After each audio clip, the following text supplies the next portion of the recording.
Good morning. Thank you for attending this session of the ARRL Virginia Section Convention for 2021, hosted by Vienna Wireless Society. My name is Greg Butler, and I've been asked to give you a presentation on Virginia's Winlink Wednesday. There's a lot to cover, so let's jump right in. I spent my entire working career living and working near Palm Springs, California. Palm Springs is just about the middle of this map displayed here. The red line on the map represents the southern San Andreas Fault. I discovered that I was living just about 12.5 miles from the fault, which is one of the reasons that I got back into the hobby of amateur radio after an absence of nearly 30 years. I spent the last 18 years of my career working for the local building department, where in addition to my day-to-day responsibilities, I also had emergency management responsibilities should the need arise. That is one of the things that prompted me to pursue my master's degree in emergency and disaster management. That pursuit gave me the perfect opportunity to study the shakeout scenario earthquake. The shakeout scenario earthquake is a simulated magnitude 7.8 earthquake that begins near the Salton Sea, which is at the lower right-hand end of that red line, and then propagates north and westward, creating havoc in Palm Springs, Riverside, and the Los Angeles basin, as well as points to the north. Living in the Palm Springs desert area, I realized that with 9 million people in the Los Angeles basin, media attention and resources were probably going to find their way to Los Angeles area much sooner than they might find their way to the Palm Springs area. So I needed to figure out ways that I could help myself. Now, I expected that an earthquake of that type was going to wreak havoc on all normal communications. And I stumbled across Winlink, which I decided fit the bill perfectly for my needs. I thoroughly expected that even though I wouldn't be able to pick up a telephone and call anybody, I could set up my portable radio station and send a Winlink message via HF to a gateway near Reno, Nevada, and, for example, send a message to my parents in Oklahoma saying, well, the house is destroyed, but my family's okay. Thus began my adventure with Winlink. Fast forward to June of 2014, when I retired from my building department job and moved immediately to Front Royal in the northern Shenandoah Valley. I immediately connected myself with some local amateur radio operators who were interested in emergency communication and serving our county, and so I began to see what they were doing. And they were using Winlink, and I made a couple discoveries. In the interest of full disclosure, I want you to remember that these are my observations in my region. You may have different experiences in your particular area. What I discovered was that folks were using Winlink, but they were not using it on a regular basis. In addition, they were using it mostly VHF. Now, here is a map, a current map, of the VHF packet gateways in the Winlink system in the Virginia area. Presumably there were fewer of them in 2014, although I do not have a map to display that particular scenario. I observed two problems. First, folks did not seem to be comfortable using Winlink. By that I mean they would compose a message, and because Winlink does not have a send button in the message composition screen, they seemed to be a bit confused about what step to take next. I also noticed that there were geographic challenges. Here's a map of a portion of Virginia. My location and my Warren County Emergency Operations Center is represented here. Here is the Virginia Emergency Operations Center located near Richmond. My emergency manager wanted me to be able to send a message to the Virginia EOC even if we lost all communications. He wanted me to be able to tell them what kind of problems we were facing and what kind of resources we needed in order to recover. Unfortunately, this red line, as most of you probably know, represents a big line of rock that we know as the Blue Ridge Mountains. And for VHF, that presented a real problem for those of us in the Shenandoah Valley to be able to communicate with those of you on the east side of the Blue Ridge, and importantly for my emergency manager, the Virginia Emergency Operations Center. A couple years later, I came up with a plan. I wanted to promote the use of Winlink. I wanted to do so to expand user skills and make people more comfortable in using the software. And I wanted to make them be competent and confident if they were called upon to serve their communities and those around the state. So I had two ideas. My solutions were this. One, promote the regular use of Winlink. And two, promote the use of Winlink on both VHF and HF to connect all portions of Virginia. My idea to implement a solution was this. I proposed a one-time Winlink net on Wednesday, the 24th of August, 2016. A few days prior to that, I made a post on the Virginia ARRL's Facebook page asking people who were interested to send me a simply formatted message anytime during the day on Wednesday, the 24th of August. The following day, I produced this simple map showing that a total of 16 people participated. And I noticed that there was participation from all around the state. I was sufficiently encouraged by that response that I decided to make Winlink Wednesday a regular event. So to promote the regular use of Winlink, I had established a weekly practice opportunity, again, called Winlink Wednesday. I started with a very simple check-in message. I simply asked people to send a check-in message to my Winlink address with the subject Winlink Wednesday check-in and the message body to simply be your call sign, your name, city or town, county, state, and whether you sent the message via VHF or HF or UHF, whatever the case may be. Recognizing that mindless repetition does not promote competence, I decided I wanted to avoid Winlink Wednesday becoming simply a rote exercise. So I decided to introduce the idea of thoughtful problem solving. What do I mean by that? I introduced peer-to-peer as an option for sending a Winlink check-in in October of 2016. By using peer-to-peer, we could avoid the internet entirely, and I gave folks the opportunity who had the interest and the capabilities to send a peer-to-peer message to me for check-in purposes directly from their station to my station. Also, to keep it interesting, I wanted to promote the sharing of useful information, but I still wanted to keep it simple. So I decided that on the first Wednesday of each month, I would request a weather snapshot. Well, what's a weather snapshot? It's not a METARS, it's not a Weather Underground forecast. It's more along the lines of looking out your window, seeing the conditions outside, looking at your thermometer and seeing the temperature, and if you have an anemometer, looking to see what the wind direction and speed was. So here's an example of a simple weather snapshot for a first Wednesday check-in. Again, on the first line of the message, it has the standard check-in information, and on the second line, the time of observation, the conditions, the winds, and the temperature. I wanted to expand people's capabilities even further, so I wanted to promote competency in serving agencies by using the form that they probably see more than any other during a disaster response. Consequently, on the third Wednesday of each month, I decided to ask for check-ins using an ICS 213. The ICS 213 is a form that's built into Winlink Express, very easy to access and really not difficult to complete.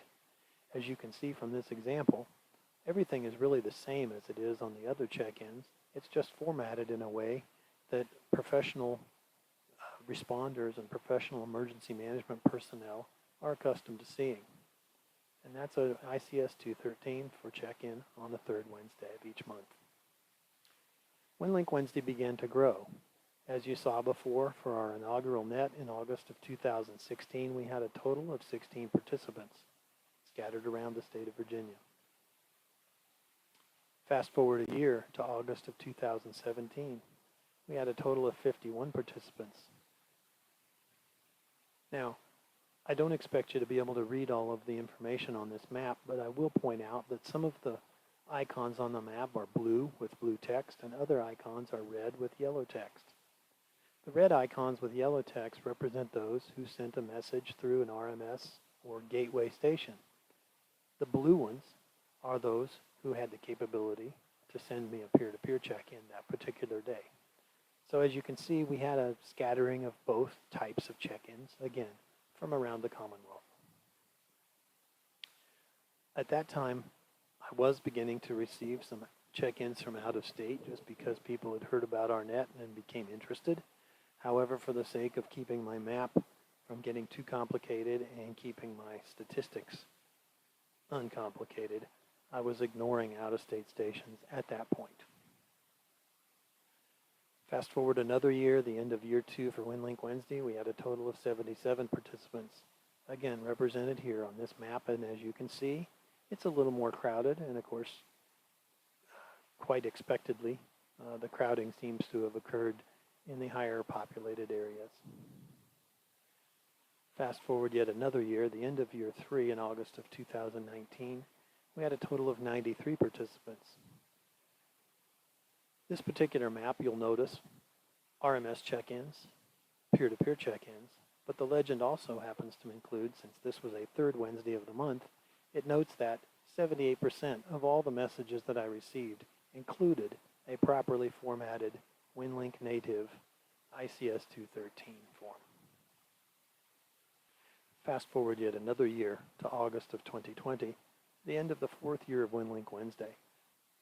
Growth continued to be strong.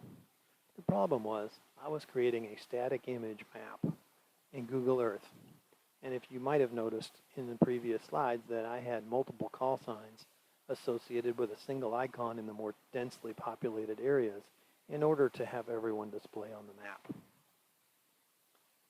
By the time 2020 rolled around, it just became too much for me to manipulate and allow everybody to be visible. So I had to discontinue the map until someone stepped forward to help me out. And so the map was redesigned in April of 2020.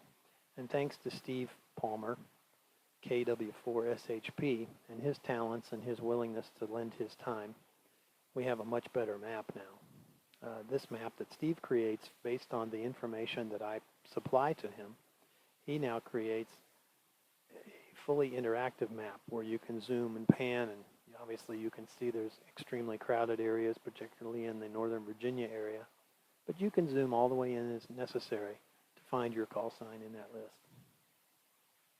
This week, just 2/3 of the way through year 5 for Winlink Wednesday, we had a total of 304 participants. I've zoomed out a bit on this map that Steve created to show you how he handles out-of-state check-ins. What this map doesn't show you is it doesn't show you the participants from Australia, England, Germany, Greece, Finland. So it doesn't matter where you are on the globe. If you check into Winlink Wednesday, Steve will capture you and have you on the map. And again, it's a fully interactive map so that you can see where you are and see others in your area that might be participating as well.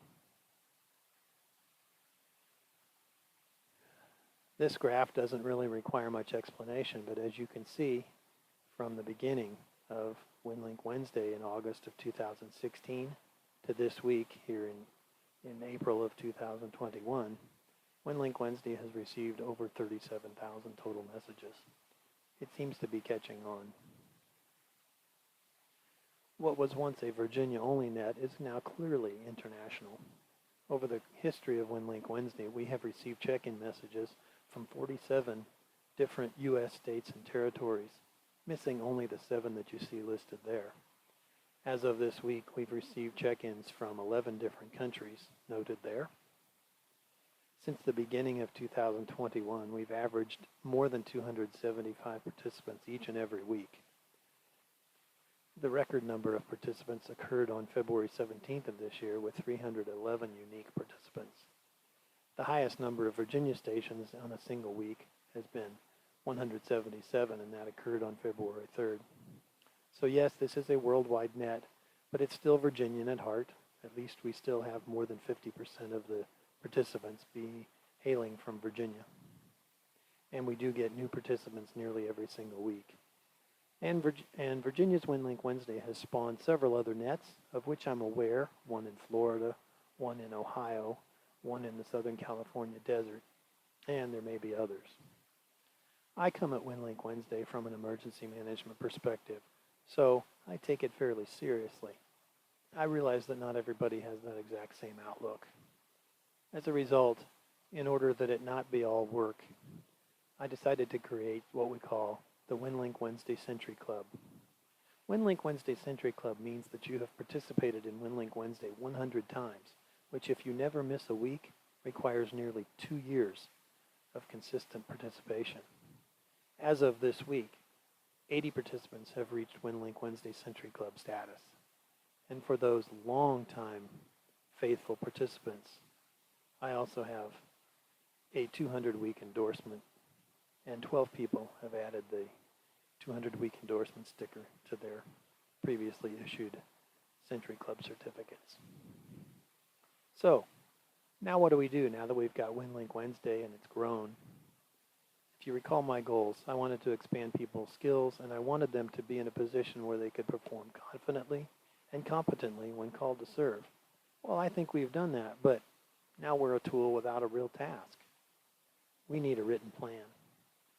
So to use Winlink in a disaster, one of the questions that comes up is, how will Winlink operators be called to action? I could always turn my radio on to the frequency that I usually use for the peer-to-peer sessions and see if anybody contacts me from their particular area to provide a situation report. But how do those folks know that I'm going to be there?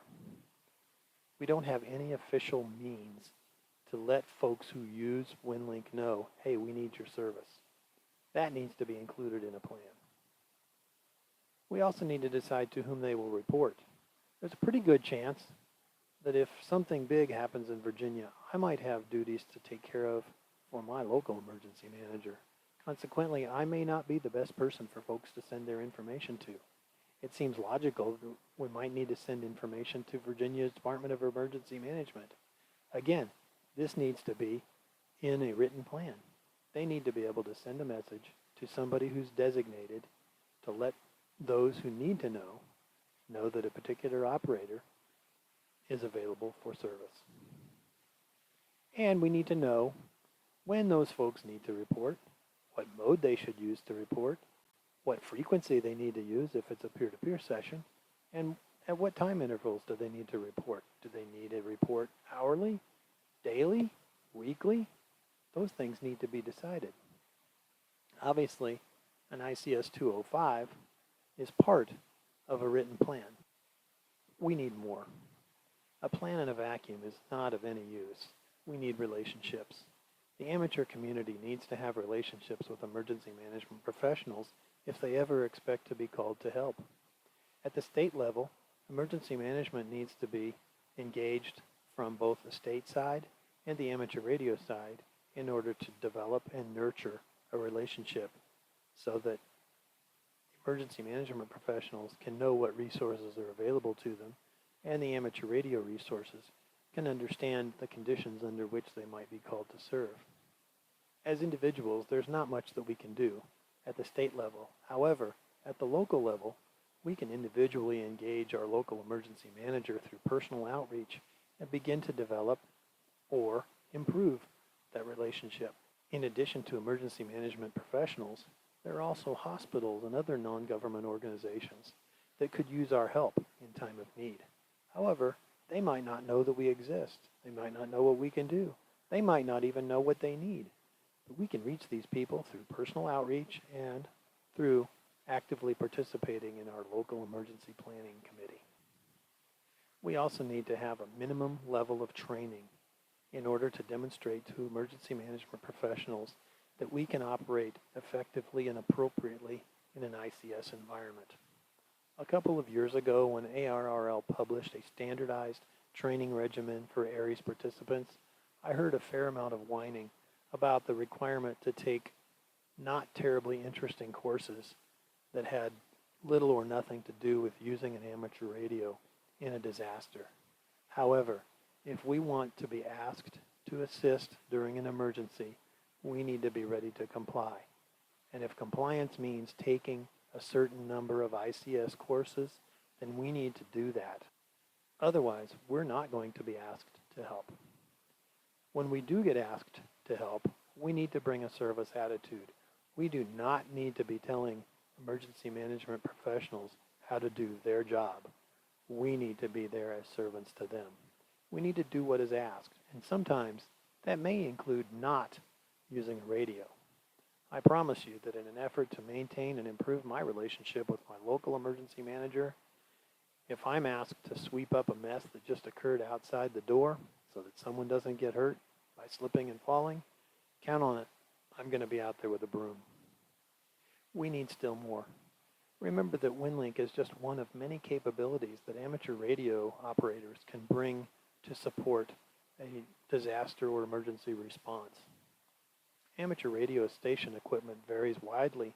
Obviously, we all have our favorite model or brand of radio, but perhaps you've seen a manager distribute a piece of paper that asks you to list all of the amateur radio equipment that you have to bring in response to some sort of an emergency. Unfortunately, putting on that list that you have a Yaesu FT857 or an AUXCOMM 7300 doesn't really help, because who cares what brand and model of radio you have? I can tell you that a served agency doesn't care. What served agencies care about is what we can actually do for them. We need resource typing. Winlink operators are easy to identify when properly typed. Let's talk for a moment about resource typing. Here's the good news, folks. We do not need to reinvent the wheel. John Galvin has done wonderful work in creating an amateur radio resource typing guide. What we need to do is to read his work and adopt it and adapt it for our particular situations. Let's talk about resource typing for a moment. This snippet of John's volume of work illustrates an amateur radio resource type H. Type H does not denote a brand or model of radio, but what it does denote is that we have an amateur radio communicator who's capable of functioning as a portable HF amateur radio station set up wherever is needed. It identifies the general class license or higher, and it identifies the capabilities of the station equipment, not the equipment itself. Below that, you'll see a list of what John believes should be the items included in everybody's amateur radio resource equipment kit. Remember, resource types are defined by capabilities. Here's another peek at some of John Galvin's work. These specialty resource functions most likely are the place where a Winlink operator and his equipment would be typed. The amateur radio resource type TM indicates tactical data messaging on the VHF and UHF bands, which could include Winlink operations for last mile communications. An amateur radio resource type SM for strategic long-range data messaging indicates an operator and his equipment capable of sending long-range Winlink messaging. These would be the kinds of places where Winlink operators would fit in a resource typing scheme. Again, Winlink is just one factor in defining an amateur radio resource. I highly recommend that you look at John's complete documents, and they're available at the website listed here. Winlink operators are certainly a resource that can be brought to bear in response to an emergency or disaster.